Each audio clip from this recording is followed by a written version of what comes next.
Good morning. I'm going to be reading of Mice and Men by John Steinbeck, and I'm going to be reading pages 91 and 92, right when Lenny gets himself in a little bit of trouble. Lenny said, "Oh, that's nice," and he stroked harder. "Oh, that's nice. Look out now, you'll muss it." And then she cried angrily, "You stop it now, you'll mess it all up." She jerked her head sideways and Lenny's fingers closed on her hair and hung on. "Let go," she cried. "You let go." Lenny was in a panic. His face was contorted. She screamed then, and then Lenny's other hand closed over her mouth and nose. "Please don't," he begged. "Oh, please don't do that. George would be mad." She struggled violently under his hands. Her feet battered on the hay, and she withered to be free. From under Lenny's hand came a muffled screaming. Lenny began to cry with fright. "Oh, please don't do none of that," he begged. "George gonna say I done a bad thing. He ain't gonna let me tend no rabbits." He moved his hand a little, and her hoarse cry came out. Then Lenny grew angry. "Now don't," he said. "I don't want you to tell. You're gonna get me in trouble just like George says you will. Now you don't do that." And she continued to struggle, and her eyes were wild with terror. He shook her then, and he was angry with her. "Don't you go yelling," he said, and he shook her, and her body flopped like a fish, and then she was still, for Lenny had broken her neck. He looked down at her, and carefully he removed his hand from over her mouth, and she lay still. "I don't want to hurt you," he said, "but George will be mad if you yell." When she didn't answer nor move, he bent closely over her.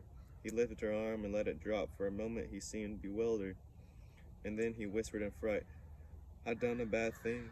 I done another bad thing." He pawed up the hay until it partly covered her. From outside the barn came a cry of men and the double clang of shoes on metal. For the first time, Lenny became conscious of outside. He crouched down in the hay and listened. "I done a real bad thing," he said. "I shouldn't have did it. George be mad," and he said, "and hide in the brush till he come. He's gonna be mad. In the brush till he come," that's what he said. Lenny went back and looked at the dead girl. The puppy lay close to her. Lenny picked it up now. "I'll throw him away," he said. "It's bad enough like it is." He put the pup under his coat and he crept to the barn wall and peered out between the cracks toward the horseshoe gate. Then he crept around the end of the last manger and disappeared. The sun streaks were high on the wall by now, and the light was growing soft in the barn. Curly's wife lay on her back, and she was half covered with hay. It was quiet in the barn, and the quiet of the afternoon was on the ranch. Even the clang of the pitched shoes, even the voices of the men in the game seemed to grow more quiet.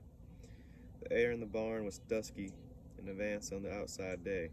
A pigeon flew in through the open hay door and circled and flew again. Around the last stall came a shepherd pitch, lean and long, with heavy hanging dugs. Halfway to the packing box for the puppies where she caught the dead scent of Curly's wife, and the hair rose along her spine. She whimpered and cringed to the packing box and jumped in among the puppies. Curly's wife lay with a half covering of yellow hay, and the meanness and planings and the discontent of the ache for attention were all gone from her face. She was very pretty simple, and her face was sweet and young. Now her rough cheeks and her red-dinned lips made her seem alive and sleeping very lightly. The curls, tiny little sausages, were spread on the hay behind her, and her lips were parted. As happens sometimes, the moment settled, and however remained for much more than a moment, and sound stopped, the movement stopped for much, much more than a moment. Thank you.